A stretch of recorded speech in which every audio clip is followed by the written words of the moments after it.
ආයිබෝවන් අද මම ඔබට පැහැදිලි කරන්න යන්නේ 13 වන වසර 3 වන නිපුණතාවය වන ඉලෙක්ට්‍රොනික තාක්ෂණ වේදය විෂය කරුණු පිළිබඳවයි.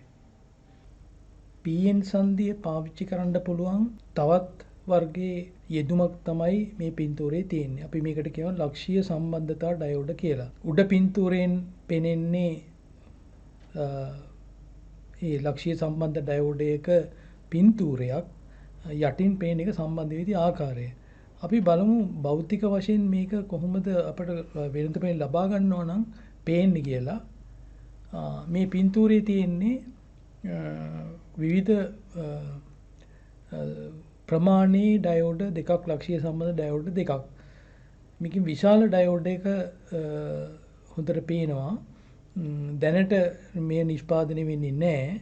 නමුත් වම් අත පැත්තේ තියෙන ඩයෝඩ් එක තමයි දැනට නිෂ්පාදනය වෙමින් තියෙන්නේ. මීට අවුරුදු ගණනාවකට කලින් නිෂ්පාදනය වෙච්ච ඩයෝඩයක් තමයි දකුණු අත පැත්තේ තියෙන්නේ. දැන් අපි බලමු මේක ලක්ෂීය සම්බන්ධ ඩයෝඩ් කියන්නේ ඇයි කියලා. මෙය විශේෂිත ඩයෝඩ් එකක්. මේ ඩයෝඩ් එකේ ඇත්තටම PN සංදිය හදන්නේ කෘත්‍රිමව. ඒ කියන්නේ එක්කෝ P ද්‍රව්‍යයක් එහෙම නැත්නම් N ද්‍රව්‍යයක් තමයි මේක සම්බන්ධ කරලා තියෙන්නේ. නමුත් මේකට සම්බන්ධ කරලා තියෙනවා ටන්ස්ටන් හෝ පොස්පර් බ්‍රෝන්ස් කම්බියක්. ඒ කම්බියට සම්බන්ධ කරපු ස්ථානයේ P ද්‍රව්‍යයක් හැදෙනවා N ද්‍රව්‍යයක් තිබ්බොත්. ඒ වගේම P ද්‍රව්‍යයක් තිබුණොත් ඊට විරුද්ධ අර්ධසාරණක ද්‍රව්‍ය නිර්මාණය වෙනවා. මෙතෙන්දී මේ ඩයෝඩ් එක නිෂ්පාදනය කරන්න ප්‍රධාන හේතුවක් තියෙනවා. ප්‍රධාන හේතුව තමයි අපි දන්නවා PN සංදියක දෙපසට P සහ N කියන ද්‍රව්‍ය දෙකක් සම්බන්ධ කරාම මැද සංදියක් ඇති වෙනවා. ඒකට අපි කියනවා ආයත ප්‍රදේශය. ඒ ආයත ප්‍රදේශයේ සන්නායකතාවය අඩුයි නැත්නම් සන්නායකතාවය නැහැ. ඒ නිසායි තමයි අපි ආයත ප්‍රදේශය කියලා කියන්නේ. ඒ කියන්නේ වාහක වලින් තොර ප්‍රදේශයක්. වාහක වලින් තොර ප්‍රදේශයක් එහෙම නැත්නම් සන්නායකතාවයක් නැති ප්‍රදේශයක් කියලා කියන්නේ ඒක අපිට පරිවාරකයක් විදිහට උපකල්පනය කරන්න පුළුවන්. එහෙමනම් පරිවාරකයක් අපි සන්නායක දෙකකින් වෙන් කළොත් අපි දන්නවා එතනට ඇති වෙනවා දාරිත්‍රක ක්‍රියාවක්. ඒ කියන්නේ දාරිත්‍රකයක් හදන්නේ සන්නායක තහඩු දෙකක් මැදට පරිවාරක ද්‍රව්‍යයක් නැත්නම් පාරවේද්‍ය ද්‍රව්‍යයක් යොදලා. ඒවට අපි භෞතික යොදනවා කඩදාසි, සෙරමික්, වීදුරු, මයිකා ඒ වගේ ද්‍රව්‍ය. නමුත් මෙතෙන්දී අපි ඇත්තටම හදලා තියෙන්නේ මේ ද්‍රව්‍ය දෙක මැදට කෘත්‍රිමව සකස් කරපු පරිවාරකයක්. එම නිසා මේ දෙකේ දාරිත්‍රක මේ කොටසේ දාරිත්‍රක ක්‍රියාවක් ඇති වෙන හින්දා ඉහළ සංඛ්‍යාත යෙදුවොත් මේ ඩයෝඩ් එක හරහා අපි සංඛ්‍යාතයෙන් වැඩි ප්‍රත්‍යාවර්ත වෝල්ටීයතාවයක් යෙදුවොත් අපි දන්නවා සංඛ්‍යාතය වැඩි වෙන්න දාරිත්‍රකයක දාරිත්‍රක ප්‍රතිපාදනය අඩු වෙනවා. ඒ කියන්නේ සන්නායකතාවය වැඩි වෙනවා සංඛ්‍යාතය වැඩි වෙනකොට. එහෙම වුණොත් වෙන්නේ මොකද්ද? මේ ඩයෝඩ් එක හරහා ප්‍රත්‍යාවර්ත වෝල්ටීයතාවයේ සංඛ්‍යාතය වැඩි වෙනකොට කාන්දු වීමක් ඇති වෙනවා. එතකොට අපි මේ ඩයෝඩ් එක පාවිච්චි කළොත් PN සංදිය පාවිච්චි කළොත් ඍජුකරණයක් සඳහා ඍජුකරණය වීමක් සිදු වෙන්නේ නැහැ. ඍජුකරණයක් සිදු වෙන්න නම් එක අර්ධ වක්‍රය නැත්නම් එක දිශාවකට ගමන් කරන ධාරාවක් නතර වෙන්න ඕන. නමුත් එහෙම දෙයක් මෙතන වෙන්නේ නැහැ. දාරිත්‍රකය නිසා දාරිත්‍ර ප්‍රතිපාදනයේ අඩුවීම නිසා ධාරාව ගලා යන්න පටන් ගන්නවා දෙපැත්තටම. ඒ නිසා අපට අවශ්‍ය කරන කාර්යය සිදු වෙන්නේ නැහැ. ඒ නිසා අපි මොකද කරන්නේ? ධාරණාව පුළුවන් තරම් අඩු කරනවා. අපි දන්නවා ධාරණාව අඩු කරන්න නම් තහඩු දෙකේ හරස්කර වර්ගඵලය අඩු කරන්න ඕන. පොදු වර්ගඵලය. ඒතකොට පොදු වර්ගඵලය අඩු කරනවා කියලා කියන්නේ එක තහඩුවක් පොඩි කළොත් ඇති. ඉතින් මෙතෙන්දී ලක්ෂීය සම්බන්ධ ඩයෝඩ් එක හදලා තියෙන්නේ මේ ලක්ෂය තමයි එක සංදියක් එක තහඩුවක් විදිහට ක්‍රියාත්මක වෙන්නේ. ඒ නිසා මේ PN සංදියේ සැදෙන ධාරිතකයේ ධාරණාවේ ඊටාම කුඩයි. ඒ නිසා අපට පුළුවන් වෙනවා මේ ලක්ෂීය සම්බන්ධ ඩයෝඩ් පාවිච්චි කරලා ඉහළ සංඛ්‍යාත ප්‍රත්‍යාවර්ත වෝල්ටීයතාවයක් ඍජුකරණය කරන්න.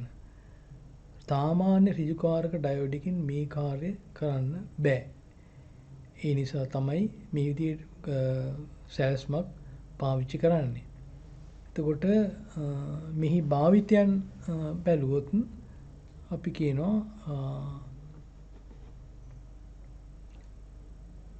ලක්ෂීය සම්බන්ධ ඩයෝඩ් භාවිතයන් ගත්තොත් එම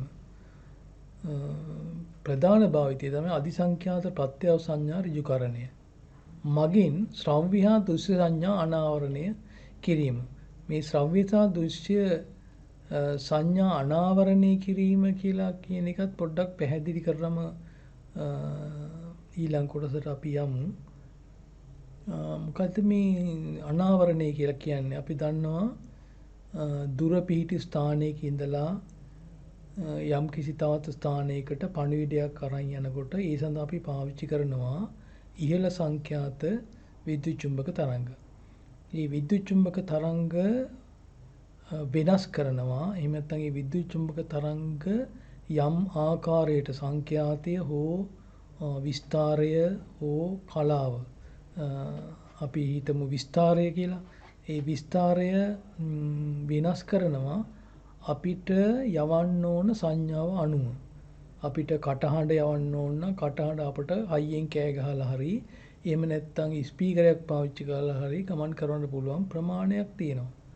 නමුත් මේ ගුවන් විදුලි තරංගයක් එහෙම නැත්නම් විද්‍යුත් චුම්බක තරංගයක් පාවිච්චි කරලා අපට විශාල දුරක් මේක අරන් යන්න පුළුවන් අර විදිහේ වෙනසකට භාජනය කළා.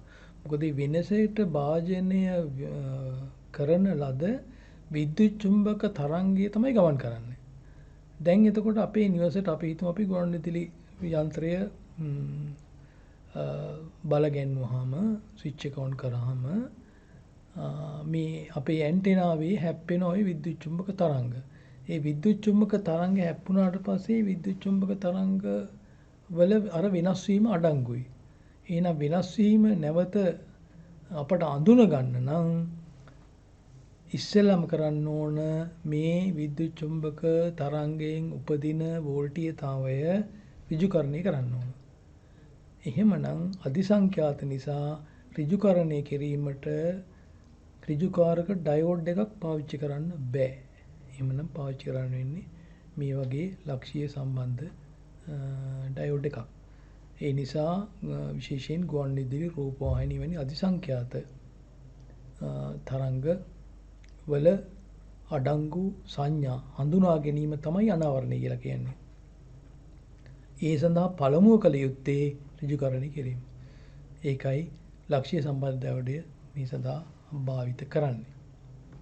එතකොට අපි ඩයෝඩ් දෙකක් ගැන කතා කරා. PN සංදිය පාවිච්චි කරපු ඩයෝඩ් දෙක, එකක් තමයි ඍජුකාරක ඩයෝඩ්, අනිත් එක ලක්ෂීය සම්බන්ධ ඩයෝඩ්. තුන්වෙනි වර්ගය තමයි සෙනර් ඩයෝඩ් එක. දැන් සෙනර් ඩයෝඩ් එකක් කියලා කියන්නේ PN සංදියක්මයි. නමුත් මේ PN සංදියේ මාත්‍රණය කිරීම ඍජුකාරක ඩයෝඩ්කට වඩා වෙනස්. මේ හේතුව නිසා අපට පුළුවන් වෙනවා පසුනැඹුරු අවස්ථාවේදී අඩු වෝල්ටීයතාවයකදී බිඳ වැටීමක් ඇති කරවන්න తాවකාලිකව. මෙය ඍජුකාරක ඩයෝඩයකින් කරගන්න බැරි දෙයක්. මේ පේන තියෙන පින්තූරයේ ඔයගලන්ට පේනවා PN සංදියක් තමයි යොදලා තියෙන ඇනෝඩ් කැතෝඩ් වශයෙන්. ඊළඟට සංකේතයේ පොඩි වෙනසක් දාලා තියෙනවා. සංකේතය අර ඉර දෙපසට තවත් ඇල ඉරි දෙකක් යොදලා තියෙනවා. ඒ වෙනස හඳුනා ගන්න තියෙන්නේ. ඉතින් මේ වගේ පින්තූරයක් තියෙන මේ වගේ සංකේතාත්මක රූප සටහනක් තියෙන අවස්ථාවක පරිපතයක දැනගන්න ඕන එම ස්ථානයේ යොදලා තියෙන්නේ සෙනර් ඩයෝඩ් එකක් කියලා. ඊළඟට සෙනර් ඩයෝඩ් එක භෞතික පෙනුම තමයි පල්ලෙහායින් තියෙන්නේ. මේ සෙනර් ඩයෝඩ් එක වීදුරුවක් වාගේ වීදුරුවක් විදිහට තමයි අපිට බොහෝ විට පෙනෙන වීදුරු ආවරණයක්. මේ සඳහා මේක අපි භෞතිකව පෙනෙන ආකාරය බලන්න ওই පින්තූරයේ තියෙන්නේ සෙනර් ඩයෝඩ් දෙකක්. මේ සෙනර් ඩයෝඩ් දෙකේ ඔයගොල්ලන්ට පේනවා එක පැත්තක් කළු පාටයි. ඉහළ කෙළවර කළු පාටයි. අන්නේ පැත්ත තමයි කැතෝඩ් එක. පල්ලෙහා තියෙන්නේ ඇනෝඩ් එක. එතකොට දැන් මේ ඩයෝඩ් එකක් හරහත් යම් උපරිම ධාරාවක් ගලා යන්න පුළුවන්. ඒ ධාරාව අනුව ඔය ඩයෝඩ් එකට සම්බන්ධ කරලා තියෙන කම්බි දෙක මහත් කරනවා නැත්නම් කම්බි දෙකේ විස්කම්භය වෙනස් කරනවා. ඒ වගේම මෙහි භාවිතයන් තමයි අපට යම්කිසි වෝල්ටීයතාවයක් යම්කිසි ස්ථානයක ලබා ගන්න ඕන වෙනකොට මේක පාවිච්චි කරන්න පුළුවන්. අනිත් කාරණේ තමයි සෙනර් ඩයෝඩ් එකක අපි මිලදී ගැනීමේදී සෙනර් ඩයෝඩ් එක මිලදී ගැනීමේදී අපි පාවිච්චි කරන ක්‍රමවේදය තමයි ඒ ඩයෝඩ් එකේ වෝල්ටීයතාවය සඳහන් කිරීම. වෝල්ටීයතාවය කියලා කියන්නේ වෝල්ටීයතාවය වැඩි කිරීම ධාරාව. ඒ වෝල්ටීයතාවය සඳහන් කළාම ඉහළ වෝල්ටීයතාවයකින් ඩයෝඩ් එකක් ගත්තොත් එහි කම්බි මහතයි නැත්නම් විස්කම්භයෙන් වැඩි.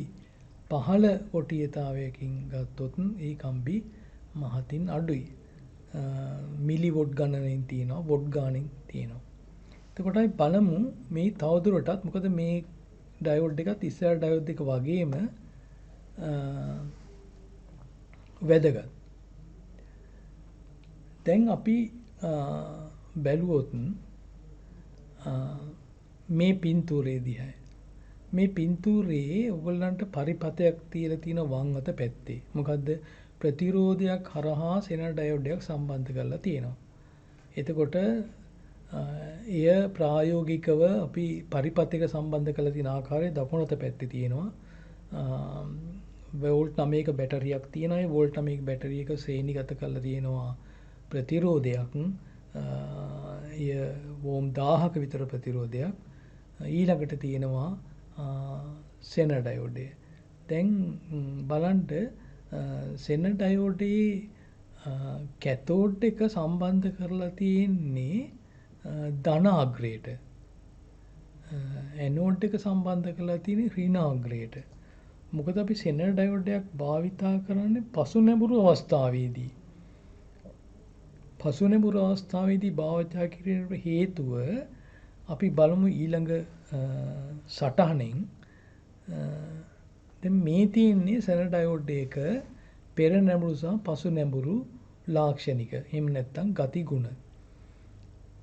සෙනර් ඩයෝඩ් සකස් කරලා තියෙන්නේ සිලිකන් වලින්. මේ සිලිකන් මූලද්‍රව්‍ය පාවිච්චි කරාම අපි දන්නවා පෙර නැඹුරු අවස්ථාවේදී පසුබිම් වෝල්ටේජය වෝල්ට් 0.7යි.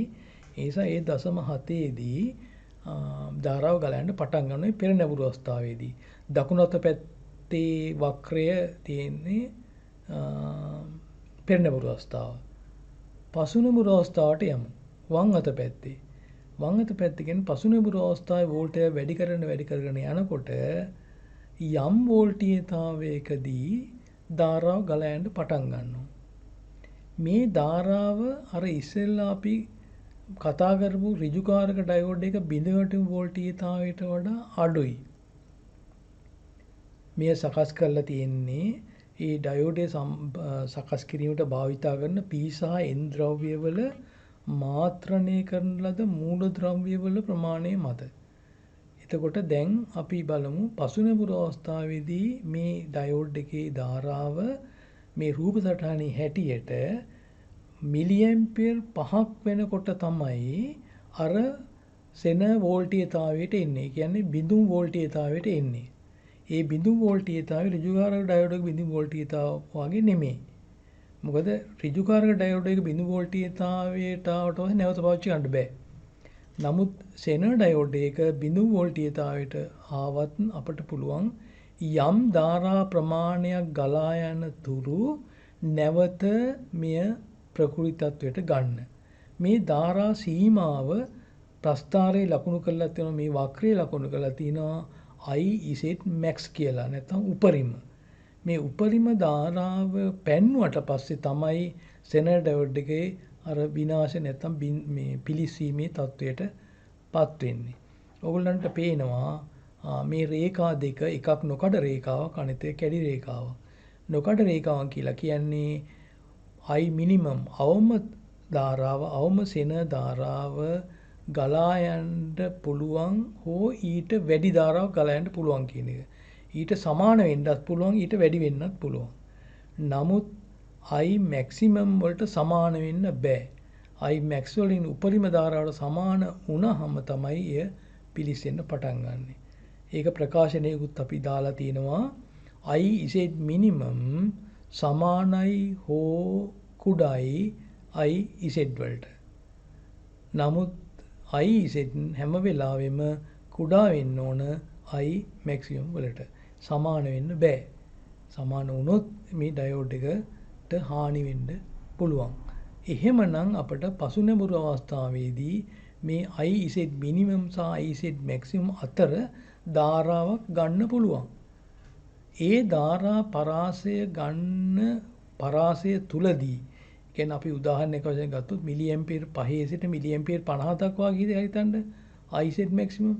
එතකොට I Z maximum 50යි I minimum මිලි ඇම්පියර් 5යි. අවමය මිලි ඇම්පියර් 5යි උපරිම මිලි ඇම්පියර් 50යි. ඒ කියන්නේ මිලි ඇම්පියර් 45ක පරාසයක් තුල මේ ඩයෝඩ් එක පාවිච්චි කරන්න පුළුවන්. එතෙන්දි වැදගත් වෙන්නේ එම ධාරා පරාසය ලබා ගන්නා කාල සීමාව තුල ඒ පරාසය තුල වෝල්ටීයතාවයේ සෙන වෝල්ටීයතාවයේම තියෙනවා.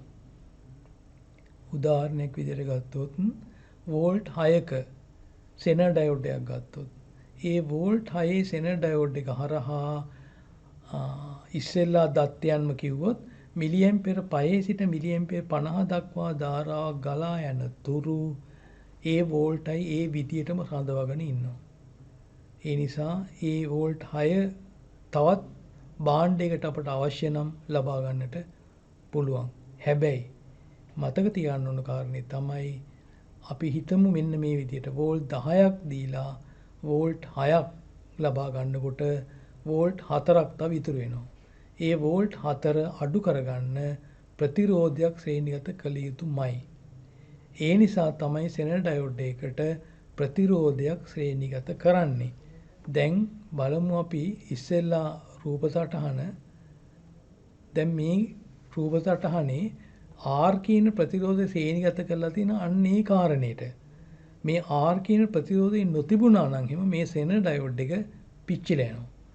ඒ නිසා අනිවාර්යෙන් සෙන ඩයෝඩ් එක භාවිත කරනවා නම් ඒ පසුනැමුරු අවස්ථාවේ භාවිත කරන්නේ ඒ වගේම ශ්‍රේණිගත ප්‍රතිරෝධයක් සම්බන්ධ කළ යුතුමයි ඉතුරු වෝල්ටීයතාවය අඩු කිරීම සඳහා.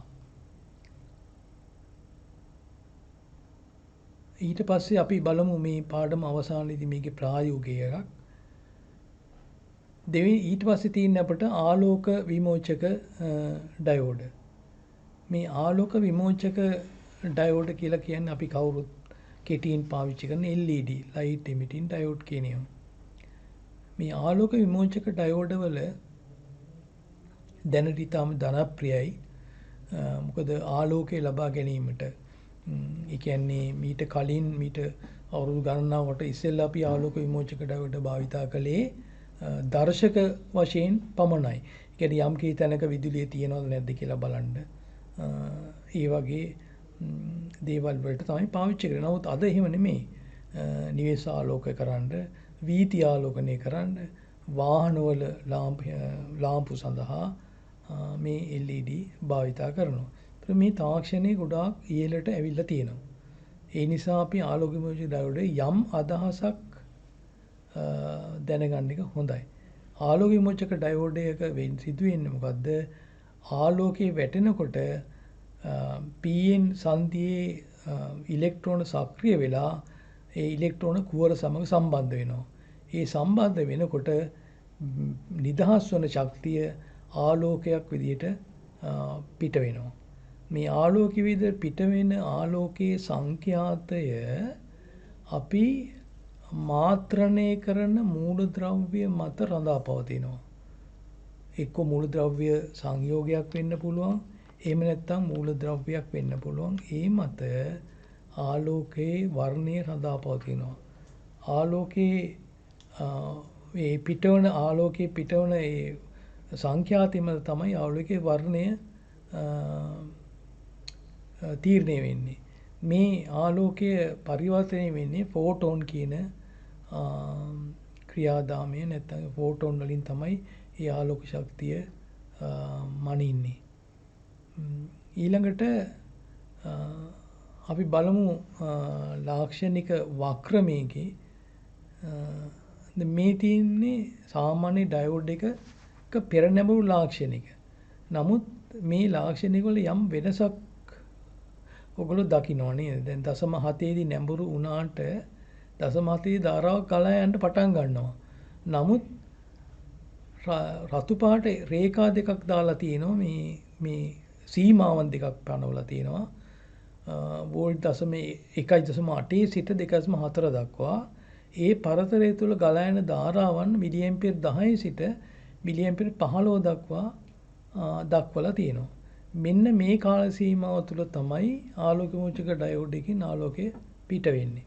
ඒ කියන්නේ ආලෝක විමෝචක ඩයෝඩ් එකක් පෙර නැඹුරු වහාම ආලෝකය පිට කරන්නේ නැහැ. ඊට වඩා තව වෝල්ටීයතාවය වැඩියෙන් එහෙම නැත්නම් ශක්තිය වැය වෙන මට්ටමට ශක්තිය ලබාගත හැකි මට්ටමට වෝල්ටීයතාවයක් සපයන්න ඕන. ඒ නිසා අපට යම්කිසි වෝල්ටීයතා ප්‍රභවයකට LED එකක් සම්බන්ධ කළාම වෙනින් කතාවෙන් කියනවනේ මේ LED එක යම්කිසි ප්‍රභවයකින් දල්වන්න උත්සාහ කරනකොට අපි LED එකට යෙදිය යුතු වෝල්ටීයතාවය වෝල්ට් 1.8 සිට 2.4 දක්වා. නමුත් මේ LED එකක් සම්බන්ධ කළාම නැත්නම් දැල්වෙන්න පටන් ගත්තාම මෙහි ප්‍රතිරෝධය යම් ප්‍රමාණයකට අඩු වෙනවා. ඒ නිසා ඒ අඩු වෙන ප්‍රතිරෝධය නිසා වැඩිපුර ධාරාවක් ගිහිල්ලා මේ LED එක පිලිස්සෙන්නට ඉඩ තියෙනවා. ඒ නිසා සාමාන්‍යයෙන් LED එකක් සම්බන්ධ කරනකොට ඉතා කුඩා ප්‍රතිරෝධයක් අපට ශ්‍රේණිගත කරන්න සිද්ධ වෙනවා. දැන් මේ දත්ත අනුව පෙන්වලා තියෙන දත්ත අනුවකට පැහැදිලි LED එක සාමාන්‍ය LED එකක් දැල් වෙන්න නම් වෝල්ට් 1.8 සිට 2.4 වෝල්ටීයතාවයක් ලබා දෙන්න ඕන. මේ වෝල්ටීයතාවය ඇත්තටම වර්ණ LED වල වර්ණවත් LED වල ටික ටික පොඩි ওই පරතරය තුල වෙනස් වෙනවා. ඒ වගේම මිලි ඇම්පියර් ගාණක් ඉතා සුළු වශයෙන් වෙනස් වෙනවා. නමුත් අපි යම්කිසි ගණනයකට මේ දත්තයන් පාවිච්චි කරනවා නම් අපිට භාවිතා කරන්න වෙන්නේ නිශ්චිත අගයක්. ඒ නිසා අපි සාමාන්‍ය LED එකක් සඳහා වෝල්ටීයතාව බැසම වෝල්ට් දෙකක් විදියට, ඒ කියන්නේ 1.8යි 2.4යි මධ්‍ය අගයක් වෝල්ට් දෙකක් විදියට, ඒ වගේම ධාරාව මිලි ඇම්පියර් 10 සිට 15 දක්වා, ඒකේ මධ්‍ය අගයේ වෝල්ට් මිලි ඇම්පියර් 12ක් විතර වෙනවා. ඒ නිසා අපි ඒ දත්ත දෙක තමයි යම්කිසි ගණනය කිරීමකට පාවිච්චි කරනකොට යොදාගන්නේ. ඒ කියන්නේ LED එකක් ශ්‍රේණිගත කිරීමේදී ප්‍රතිරෝධයකට අපි උපකල්පනය කරනවා LED දැල්වීම සඳහා වෝල්ට් දෙකක් අවශ්‍යයි. ඒ වෝල්ට් දෙකක් යටතේ මිලි ඇම්පියර් 12ක ධාරාව ගලා යනවායි කියලා. ඒ අනුව තමයි අපි ශ්‍රේණිගත ප්‍රතිරෝධය ගණනය කරන්න උත්සාහ කරන්නේ.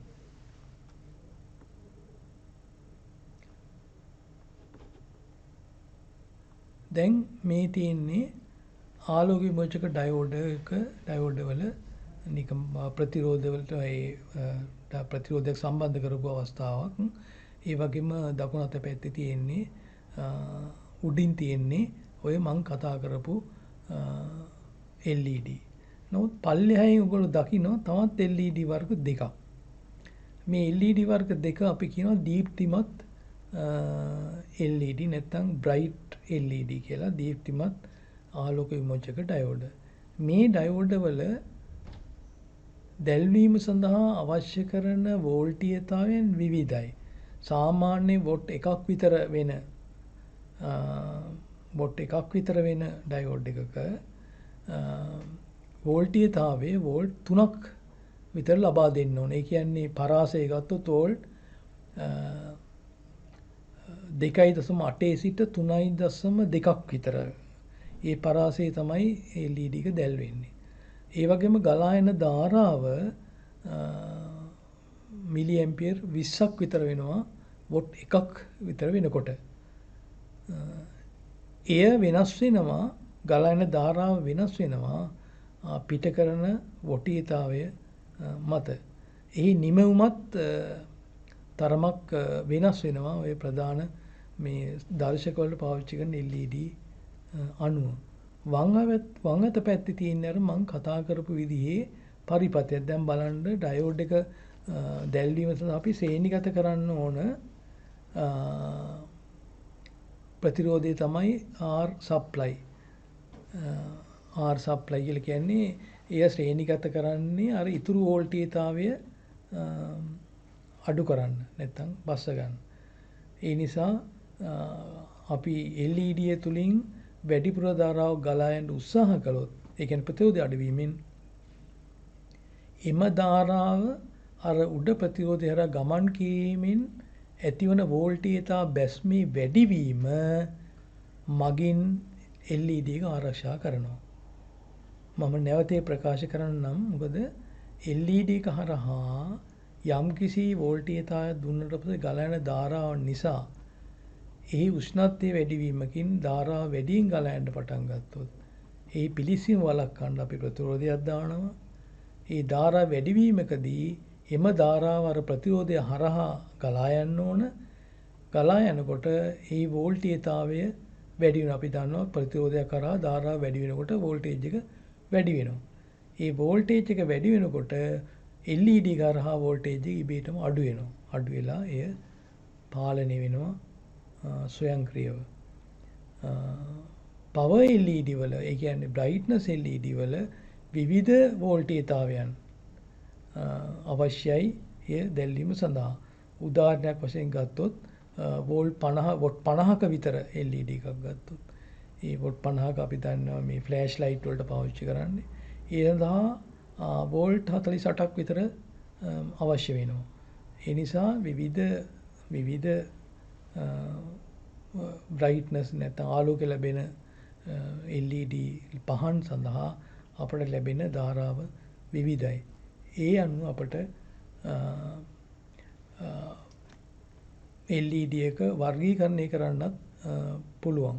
නමුත් මෙහි තියෙන වාසිය තමයි LED භාවිත කළාම ඒ LED එකේ ආලෝකය මත වැය වන ජව ප්‍රමාණය ඒ හා සමාන ආලෝකයක් ලැබෙන සූත්‍රිකා පහනකට වඩා බොහොම අඩුයි.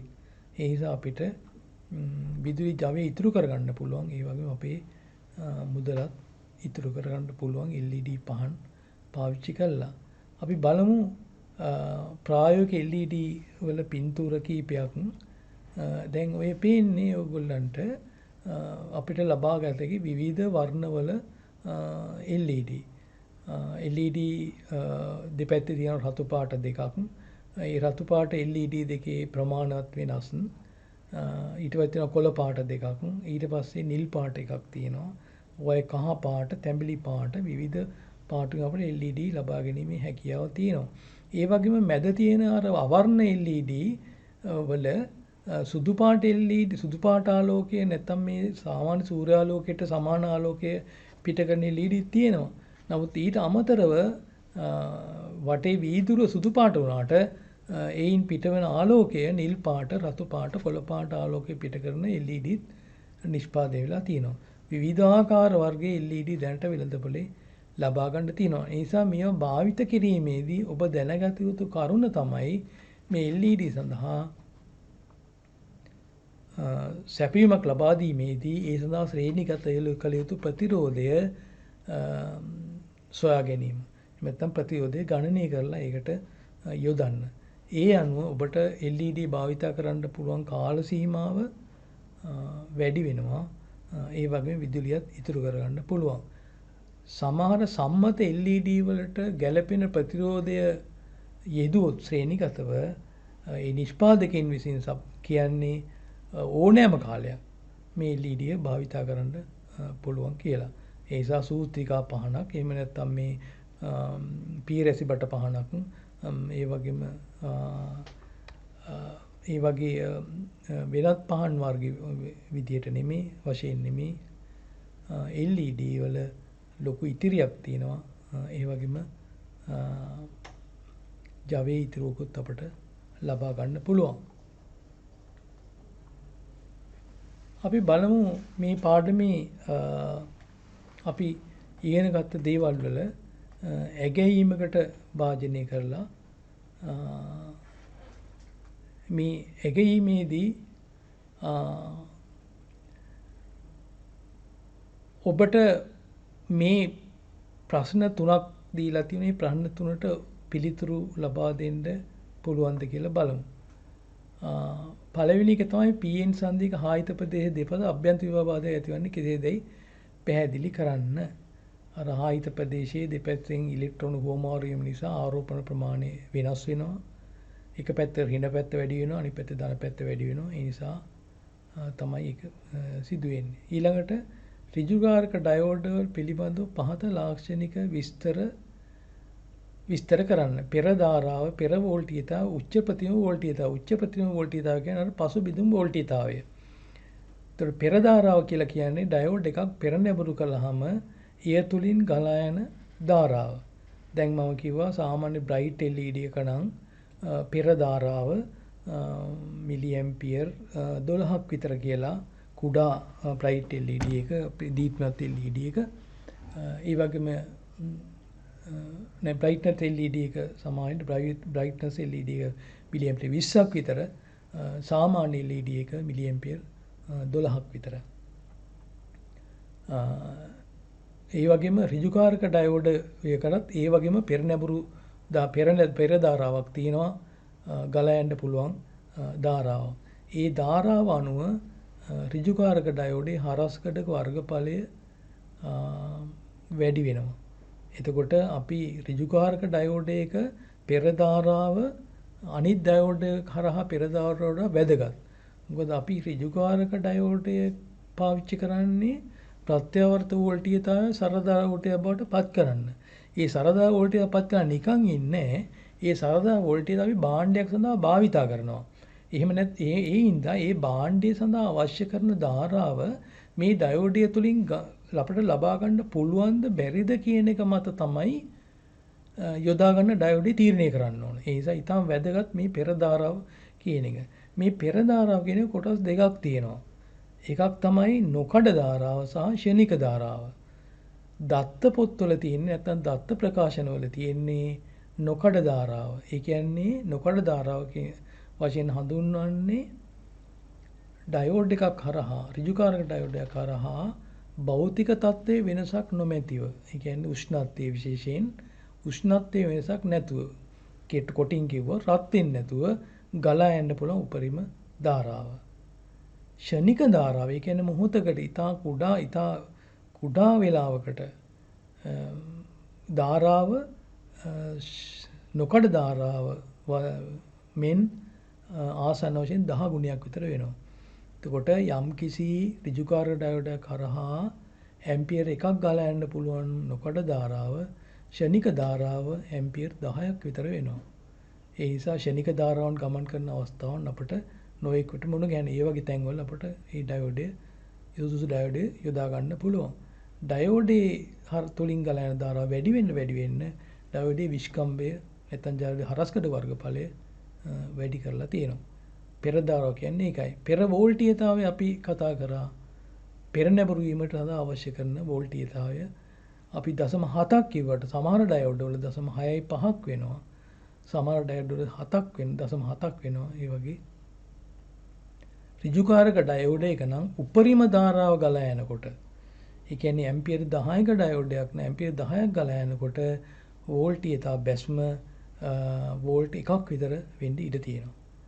ඊළඟට උච්ච ප්‍රතිම වෝල්ටීයතාව කියලා කිව්වේ අර පසුබිඳු වෝල්ටීයතාවය කියන්නේ පසුපසට යෙදිය හැකි පසුනැඹුරු කළ හැකි උපරිම වෝල්ටීයතාවය තමයි උච්ච ප්‍රතිරෝධ වෝල්ටීයතාවය කියලා හඳුන්වන්නේ. තුන්වෙනි එක තමයි වෝල් 12ක සැපයීමකින් සාමාන්‍ය LED එකක් දැල්වීමට ශ්‍රේණිගත කළ යුතු ප්‍රතිරෝධයක අගය කොපමණද? මේක ගණනය කරන්න පුළුවන්ද කියලා උත්සාහ කරන්න දත්ත ටිකක් දීලා තියෙනවා. LED හරහා යෙදිය හැකි උපරිම වෝල්ටීයතාවය වෝල්ට් 2ක්ද ගලා යන ධාරාව මිලිඇම්පියර් 12ක් ලෙස උපකල්පනය කරන්න. අර මම පෙන්නපු ප්‍රස්ථාරයේ මධ්‍යගයන් දෙක තමයි මේ අරගෙන තියෙන්නේ. ඒකට ඔයගොල්ලෝ ගණනය කිරීමට මොකද්ද කරන්න ඕන? වෝල්ට් 2යි අපිට LED එකට අවශ්‍ය වෝල්ට් 12ක් අපේ සැපයීමේ තියෙනවා. එහෙනම් වෝල්ට් 10ක් අඩු කරන්න ඕන. වෝල්ට් 10ක් අඩු කරන්නේ ප්‍රතිරෝධයක් කරහා ඒ වෙලාවට ඒ ප්‍රතිරෝධය හරහා ගලා යතු ධාරාව මිලිඇම්පියර් 12යි. එහෙමනම් ධාරාව දන්නවා, වෝල්ටීයතාවය දන්නවා, ප්‍රතිරෝධය හොයාගන්න පුළුවන් ඕම්ගේ නියමය පාවිච්චි කරලා. ඒ නිසා බලන්න මේ ප්‍රශ්න තුනට උත්තර දෙන්න පුළුවන්ද කියලා. ඊළඟට අපි බලමු සෙනර් ඩයෝඩ් එක භාවිතා කරලා සකස් කරපු ප්‍රායෝගිකයක්. දැන් මේ ප්‍රායෝගික පරිපතේ තියෙන්නේ අර එක චිත්‍රයක පෙන්නපු ප්‍රතිරෝධයක් හරහා සෙනර් ඩයෝඩ් එකක් සම්බන්ධ කරලා තියෙන ආකාරය. right? එතකොට දැන් මේ තියෙන්නේ ප්‍රතිරෝධය ශ්‍රේණිගත කරපු 1k විතර වෙනවා. ඒ කියන්නේ ඕම් 1000ක් විතර වෙනවා. සෙනර් ඩයෝඩ් එක තමයි අර වීදුරු වගේ පෙන්නලා තියෙන්නේ. මල්ටිමීටර් දෙකක් පාවිච්චි කරලා තියෙනවා. ඒ මල්ටිමීටර් දෙකෙන් එකක් සෙනර් ඩයෝඩ් එක හරහා පාවිච්චි කරලා තියෙනවා. සෙනර් ඩයෝඩ් හරහා පාවිච්චි කරලා තියෙනවා. අනිත් ඩයෝඩ් එක සැපයීම වෝල්ටීයතාවයට දාලා තියෙනවා. හරි. එතකොට මේ බලන්න සැපයීම දිහා සැපයීම දැන් අපි බලමු ප්‍රායෝගිකව සෙනර් ඩයෝඩ් එකක් භාවිතා කරන ලද ප්‍රායෝගිකයක්. මේ ප්‍රායෝගිකයේ අපි 12 වෝල්ට් සැපයීමක් සම්බන්ධ කරලා තියෙනවා සෙනර් ඩයෝඩ් එකකට. මෙන්න මේ ආකාරයට මේ බැටරි ලකුණින් දාලා තියෙන්නේ සැපයීම. මේ සැපයීම අපි සම්බන්ධ කරලා තියෙනවා මේ විදිහට ප්‍රතිරෝධයක් හරහා මේ ප්‍රතිරෝධය 1 කිලෝ ඕම් ප්‍රතිරෝධයක් හරහා සෙනර් ඩයෝඩ් එක සම්බන්ධ කරලා අපි දන්නවා සෙනර් ඩයෝඩ් එක පසු නැඹුරු කරන්නට ඕන.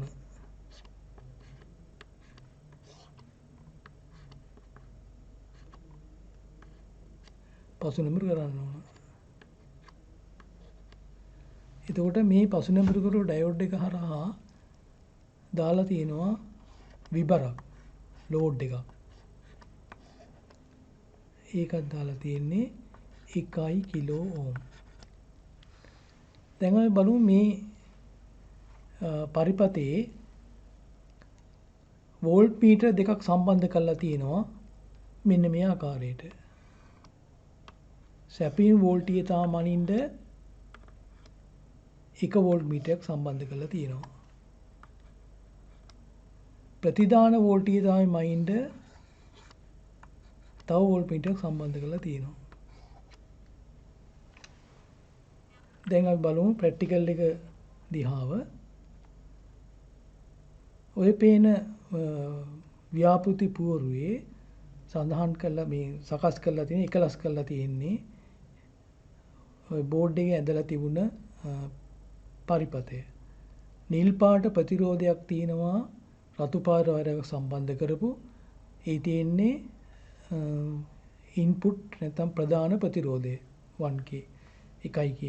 ඊළඟට සමාන්තරගතව සෙනර් ඩයෝඩ් එක සම්බන්ධ කරලා තියෙනවා. පේනවා වීදුරු වගේ සෙනර් ඩයෝඩ් එකක්. ඒකේ උඩ පැත්ත කළු පාටයි. ඒ කියන්නේ කැතෝඩ් එක. කැතෝඩ් එක තියෙන මේ ප්‍රතිරෝධي පැත්තට. එතකොට අපි ලකුණු කළොත් එම මෙතන තියෙන කැතෝඩ් එක මෙතන තියෙන ඇනෝඩ් එක. right? එතකොට දැන් ඊට පස්සේ සෙනර් ඩයෝඩ් එක හරහා විබර ප්‍රතිරෝධයකට සම්බන්ධ කරලා තියෙනවා 1 කිලෝ ඕම්. ඒ හා සමාන්තරව සම්බන්ධ කරලා තියෙනවා වෝල්ට් මීටරයක්. එතකොට කළු පාට වෝල්ට් මීටරය සම්බන්ධ කරලා තියෙන්නේ විබර හරහා. කහ පාට වෝල්ට් මීටරය සම්බන්ධ කරලා තියෙන්නේ සැපයුම් වෝල්ටීයතාවය හරහා. එතකොට ඔයගලන්ට පේනවා සැපයුම් වෝල්ටීයතාවය 12.39ක්. 12.39ක්.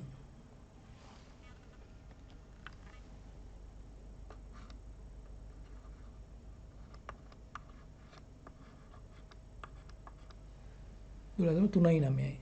ඊළඟට කහපාට කළු පාට වෝල්ට් මීටරය සම්බන්ධ කරලා තියෙනවා විබර හරහා. එහි පාඨාංකය 5.62යි. 5.62යි.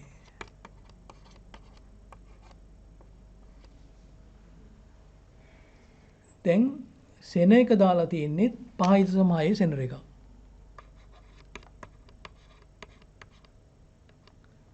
VZ 5.6 සෙනර එකක් දාලා තියෙන්නේ. එතකොට 5.6 සෙනර එකක් යොදලා තියෙනවා ප්‍රතිරෝධයක් හරහා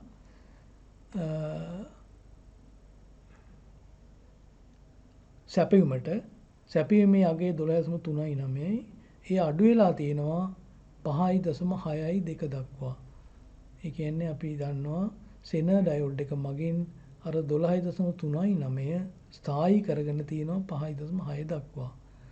මෙතෙන්දී වැදගත් වෙන කාරණේ තමයි මේ 12.39 කියන වෝල්ට් එක අපි හිතමු බැස කියලා 11 වෝල්ට් දක්වා. ඒත් මේ 5.62 ඒ ආකාරයෙන්ම තියෙනවා. ඊළඟට මේ 12.39 වැඩි වුණොත් 13 වෝල්ට් දක්වා ඒත් 5.62 ඒ ආකාරයටම තියෙනවා. ඒ නිසා අපිට කියන්න පුළුවන් වෝල්ට් මීටරයක් මේ වෝල්ටීයතාවය ස්ථායි කරගන්න පුළුවන් සෙන ඩයෝඩ් කරා කියලා. හැබැයි මතක තියාගන්න ඕන කාරණය තමයි සෙන ඩයෝඩ් කරා ගමන් කරන ධාරාව. මෙන්න මේ ධාරාව මේ සෙන හරහා ගමන් කරන ධාරාව IZ කියන එක I minimum වලට වඩා විශාල වෙන්න ඕන. ඉස්සෙල්ලා ප්‍රකාශනයේ වගේ. ඒ වගේම IZ කුඩා වෙන්න ඕන I maximum වලට වඩා.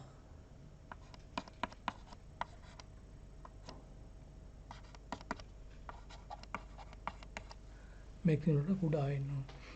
ඒ අතර පරතරය තුළ අපට පුළුවන් වෝල්ටීයතාවය ස්ථාවර කරගන්න මේ පරිපථය මගින්. එහෙමනම් යම්කිසි උපකරණයකට හෝ වාරණයකට ස්ථාවර වෝල්ටීයතාවයක් ගන්න ඕන නම් මේ ක්‍රමය පාවිච්චි කරන්න පුළුවන්. මේ පරිපථයට වඩා දියුණු පරිපථ තියෙනවා. ඒ කියන්නේ අපිට ওই ධාරා පරාසය වැඩි කරගන්න ඕන නම් ට්‍රාන්සිස්ටරයක් පාවිච්චි කරලා එකක් හෝ දෙකක් පාවිච්චි කරලා ඒ වෝල්ටීයතා පරාසය වැඩි කර ගැනීමේ හැකියාව තියෙනවා. නමුත් ඍජුවම සෙන ඩයෝඩ් එක පාවිච්චි කරලා වෝල්ටීයතා ස්ථායීකරණය පරිපථයක් විදිහට පාවිච්චි කිරීමේ හැකියාව තියෙනවා.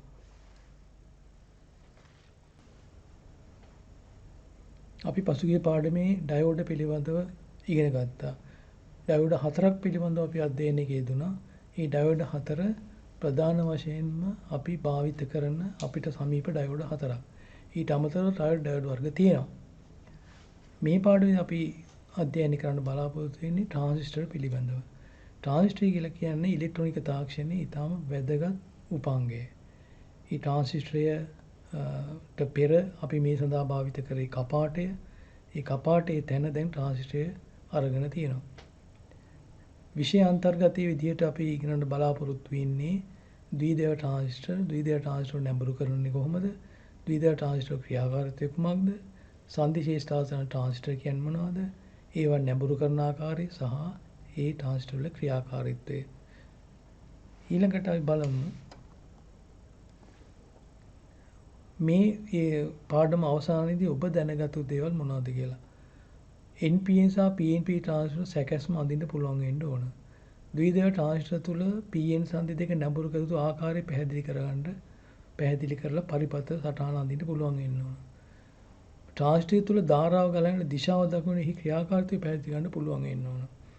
සංදි ක්ෂේත්‍රාසන ට්‍රාන්සිස්ටර් වල JFET junction field effect transistor කියන ඒවා අභ්‍යන්තර රැකස්මෙන්ද ක්‍රියාකාරීත්වය පැහැදිලි කරන්න පුළුවන් වෙන්න ඕන. ඊළඟට JFET නැඹුරු කරන ආකාරය පැහැදිලි කරන්න පුළුවන් වෙන්න ඕන.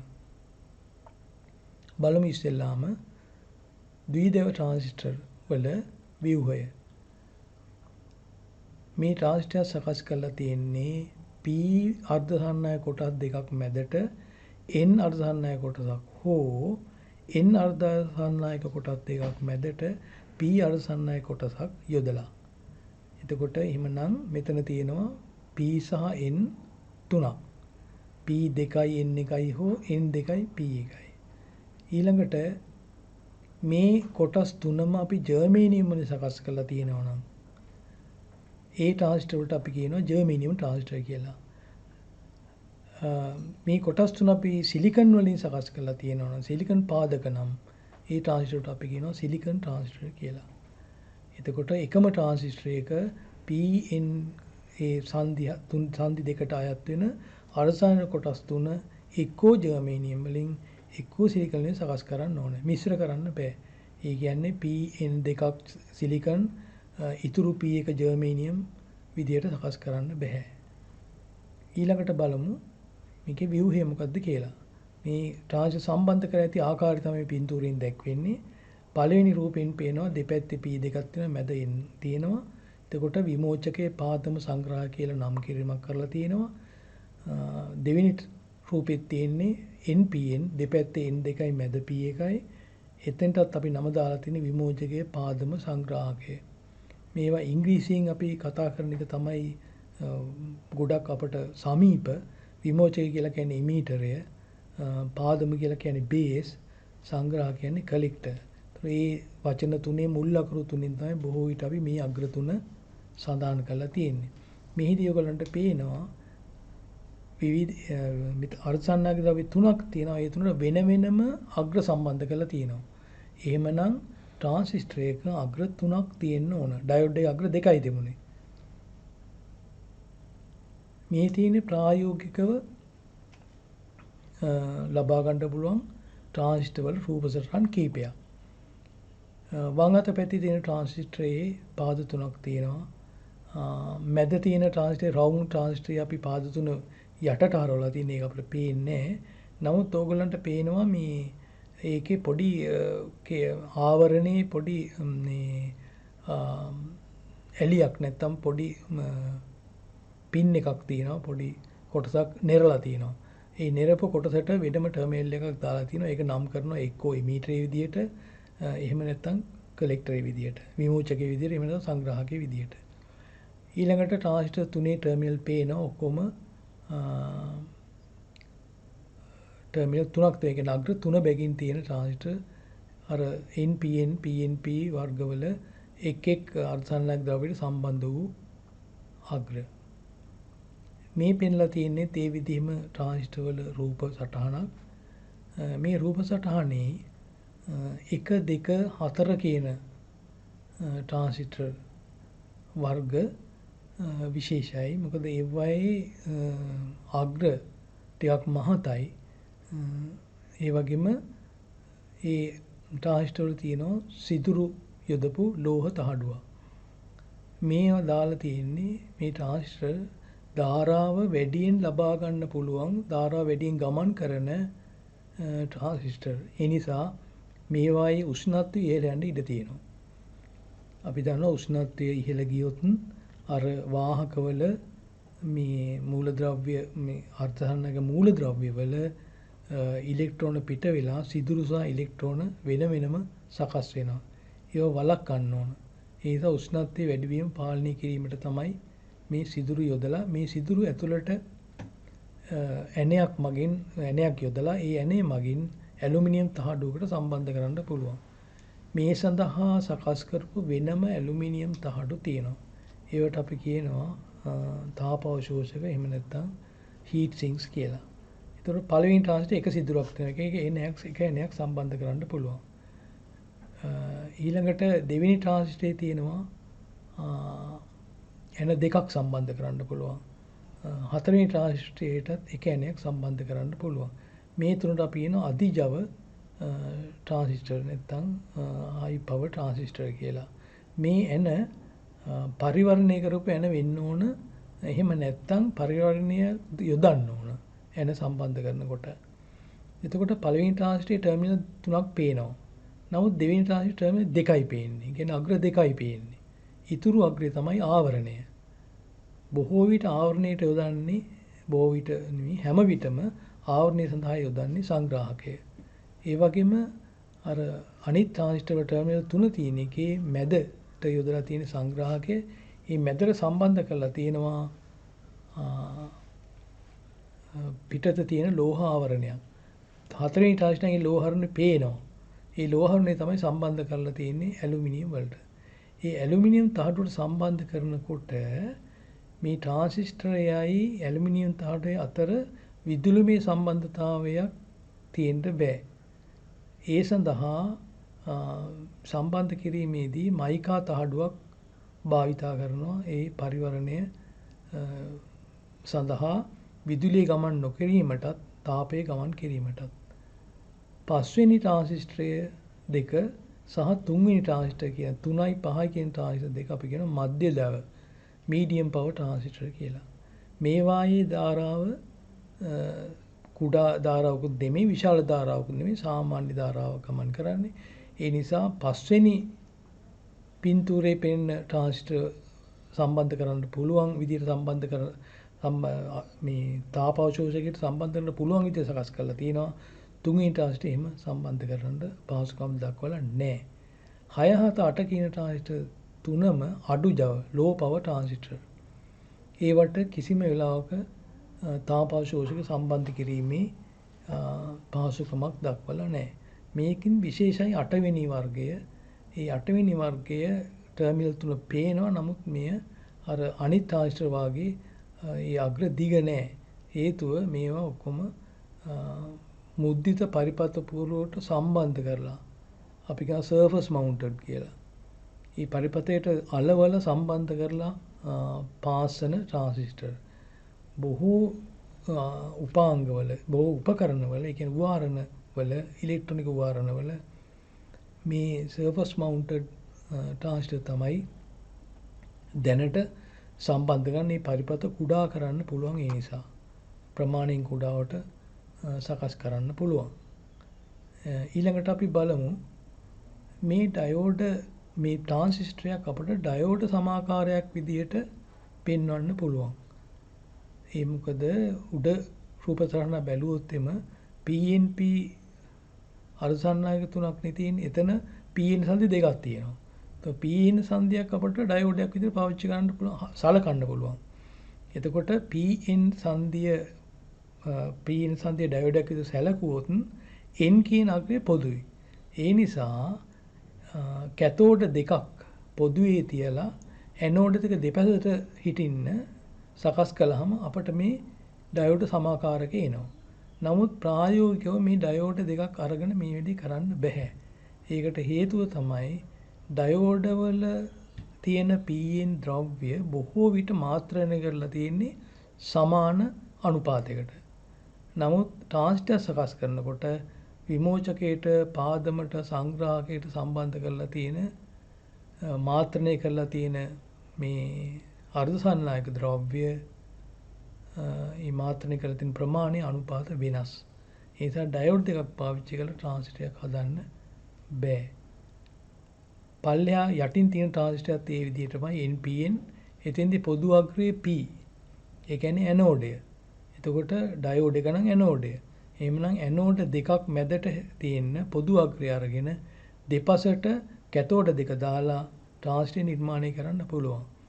ප්‍රායෝගික නිර්මාණය කරන්න බෑ. නමුත් සමාකාරයක් සකස් කරන්න පුළුවන්.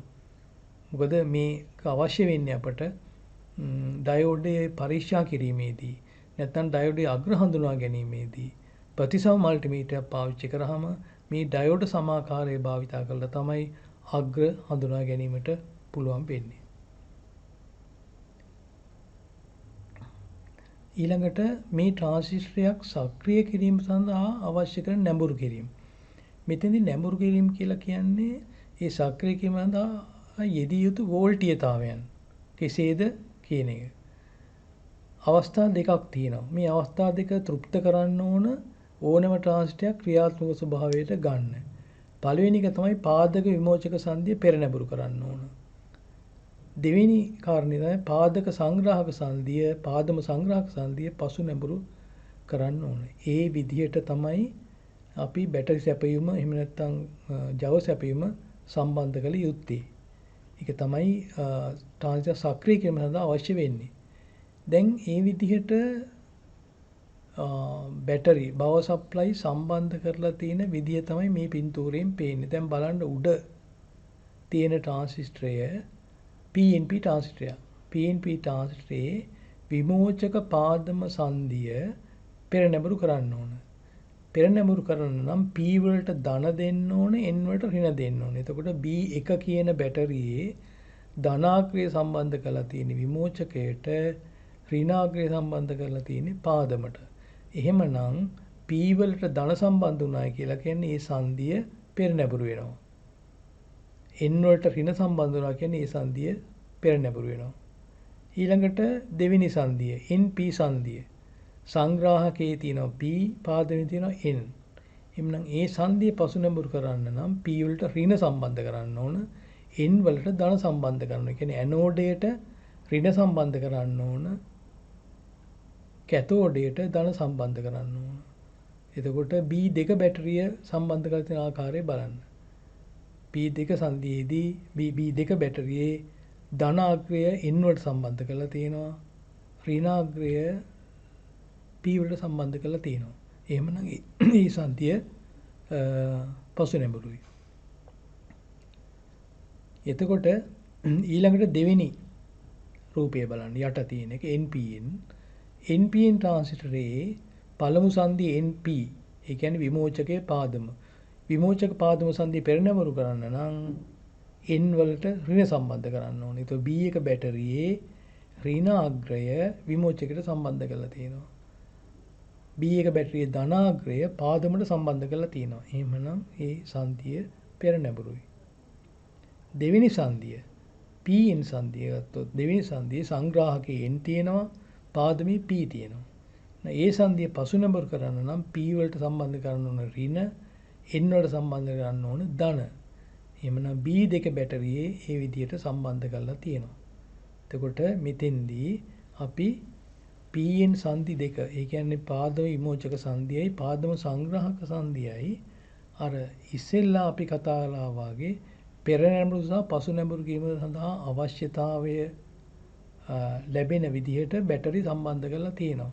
ඒතර ඉහත නැඹුරු කිරීම වලදී සැපයීම් වෝල්ටීයතාවයේ ද්‍රව්‍යතාවය මාරු වෙලා තියෙනවා. ඒ හින්දා මේ ට්‍රාන්සිස්ටර් සැපයීම ලබා දීමේදී සැලකිලිමත් වෙන්න ඕන. මොකද්ද? ඒ PNP ට්‍රාන්සිස්ටර් එක පාදමට B1 කියන බැටරියේ ඍණ සහ B2 බැටරියේ ධන. ඒ වගේම NPN ට්‍රාන්සිස්ටරේ P වලට B1 බැටරියෙන් ධන සහ B2 බැටරියෙන් ඍණ සම්බන්ධ වෙන ආකාරයට. මෙතෙන් තව දෙයක් පැහැදිලි කරගන්න ඕන. B1 සහ B2 බැටරි දෙක ශ්‍රේණිගතව සම්බන්ධ බව පේනවා. අවස්ථා දෙකේදීම B1 සහ B1 ඍණාග්‍රය B2 ධනාග්‍රයට, B1 ධනාග්‍රය B2 ඍණාග්‍රයට සම්බන්ධයි. ඒ කියන්නේ බැටරි දෙක ශ්‍රේණිගතයි. ශ්‍රේණිගත වනකොට බැටරි කීපයක් එහි වෝල්ටීයතාවය එකතු වෙනවා. ඒතර B1 බැටරිය වෝල්ට් 2යි නම් B2 බැටරිය වෝල්ට් 6ක් නම් එකතු වෝල්ට් 8ක් වෙනවා. එතකොට එහෙමනම් තවත් දෙයක් මෙතෙන්දි පැහැදිලි වෙනවා. මොකද්ද? විමෝචකයට සාපේක්ෂව සංග්‍රාහකයේ ලොකු වෝල්ටේජතාවයක් තියෙනවා. PNP ට්‍රාන්සිස්ටරේ නම් විමෝචකයට සාපේක්ෂව සංග්‍රාහකයේ ඍණ වෝල්ටේජතාවයක් තියෙන ලොකු වෝල්ටේජතාවයක්.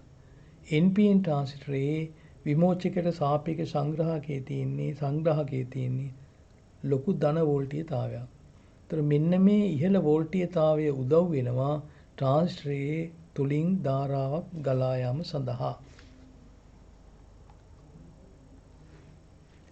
මේ බලන්න මේ පින්තූරය මෙතෙන්දී අපි පාවිච්චි කරලා තියෙන NPN ට්‍රාන්සිස්ටරයක්. NPN ට්‍රාන්සිස්ටරයේ ඉලෙක්ට්‍රෝන ධාරාව ගලා යන විදිය තියෙන්නේ ලොකු ඊතලෙන් ඉහළ තියෙන ඊතලෙන්. මේකෙදී ඔයගලන්ට පේනවා අර පාදම විමෝචක සංදිය බේස් එමීටර් සංදිය පෙරනැඹුරු කිරීම සඳහා භාවිතා කරන VBE කියන බැටරියත් පාදම සංග්‍රාහක සංදිය පසුනැඹ කිරීමට භාවිතා කරලා තියෙන VCB බැටරියත් ශ්‍රේණිගත වෙලා තියෙනවා. එහෙමනම් ඉලෙක්ට්‍රෝන පීඩනය වැඩි විමෝචකයේ සංග්‍රාහකයට වඩා ගොඩක් වැඩි. මොකද බැටරි දෙකේ එකතු නිසා. ඒ නිසා ලොකු ධාරාවක් ගලාගෙන යනවා. ඒ ධාරාව ගලා යාම සඳහා අර පාදම විමෝචක සංදිය පෙරනැඹුරු කරන්න ඕන. ඒ පෙරනැඹුරු කිරීමට තමයි VBE කෝෂය නැත්තම් බැටරි සැපයීම සම්බන්ධ වෙලා තියෙන්නේ. එතකොට පසුනැඹුරු වූ සංදියක් කරහා තමයි IC කියන ධාරාව ගමන් කරලා තියෙන්නේ. පසුනැඹුරු වූ සංදිය හරහා IC කියන ධාරාව ගමන් කිරීමට නම් විද්‍යුත් ක්ෂේත්‍රය ප්‍රබල වෙන්න ඕන. විද්‍යුත් ක්ෂේත්‍රය කියලා කියන්නේ මොකද්ද? විද්‍යුත් ක්ෂේත්‍රය කියලා කියන්නේ දැන් පසුනැඹුරු ඩයෝඩේ දෙපස මම කිව්වා පසුනැඹුරු කළාම එහි ධාරිත්‍ර ක්‍රියාවක් සිදු වෙනවා කියලා. ඒ ධාරිත්‍ර ක්‍රියාව දෙපස ධන ඍණ වෝල්ටීයතාවයන් වැඩි නම්, ඒ කියන්නේ වෝල්ටීයතාව වෙනස වැඩි නම් විද්‍යුත් ක්ෂේත්‍රය ප්‍රබලයි. ධාරිත්‍රකයක තහඩු අතර වෝල්ටීයතාවය වැඩි වෙන්න විද්‍යුත් ක්ෂේත්‍රය ප්‍රබල වෙනවා. අන්නේ ප්‍රබලතාවය නිසා තමයි මේ ධාරාව එමීටර්ස් ඉඳන් කලෙක්ටරයට ගමන් කිරීමට පෙළඹෙන්නේ. නමුත් මේ පෙළඹීම ඇති කරන්නේ කවුද? VBE කියන බැටරිය.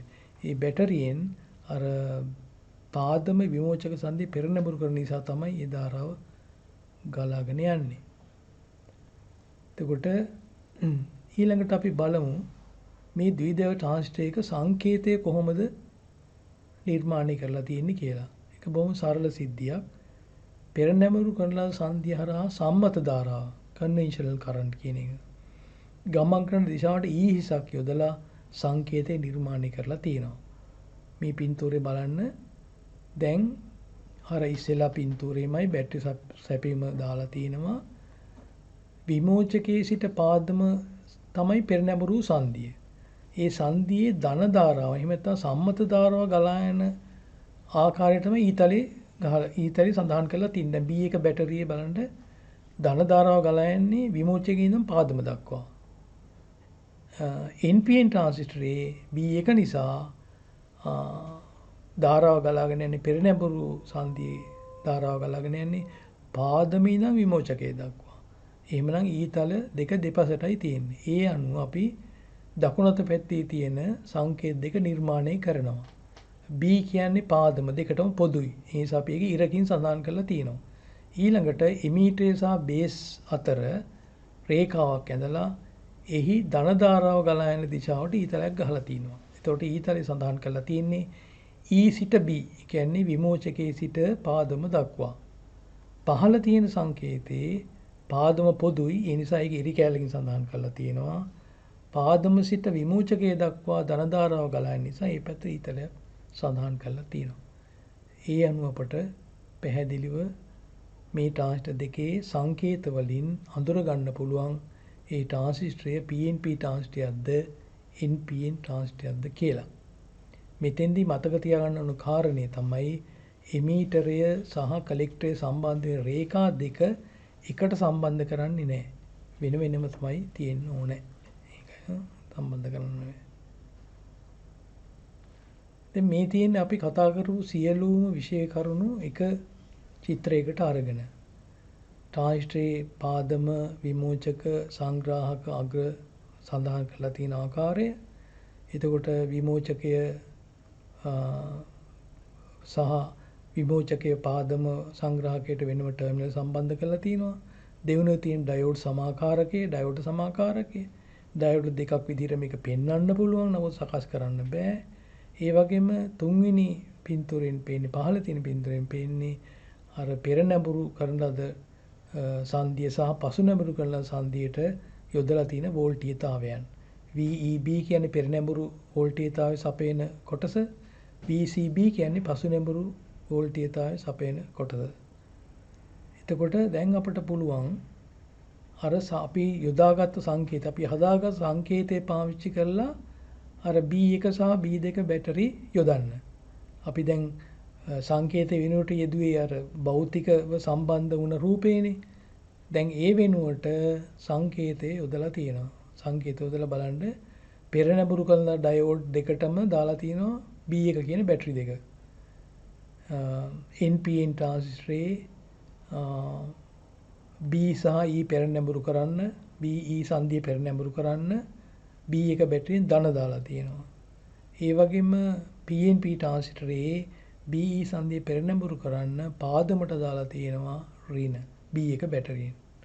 ඊළඟට පසු නැඹුරු කරන්න BC සංදිය පාදම සංග්‍රාහක සංදිය පසු නැඹුරු කිරීමට B1 බැටරියෙන් ධනාග්‍රය යොදලා තියෙනවා සංග්‍රාහකයට, B2 බැටරියෙන් ඍණාග්‍රය යොදලා තියෙනවා සංග්‍රාහකයට. මේ අනුව තමයි අපි ට්‍රාන්සිස්ටරයක් ක්‍රියාත්මක ස්වභාවයට ගන්න උත්සාහ කරන්නේ. නමුත් මෙතෙන්දි පැහැදිලි කරගන්න ඕන බැටරි තැපීම් දෙකක් අවශ්‍යයි මෙතෙන්ට. ඒ නිසා අපි මේ බැටරි දෙකෙන් එක බැටරියකින් මේ කාර්යය කරගන්න ආකාරය ඊළඟට අපි සාකච්ඡා කරමු.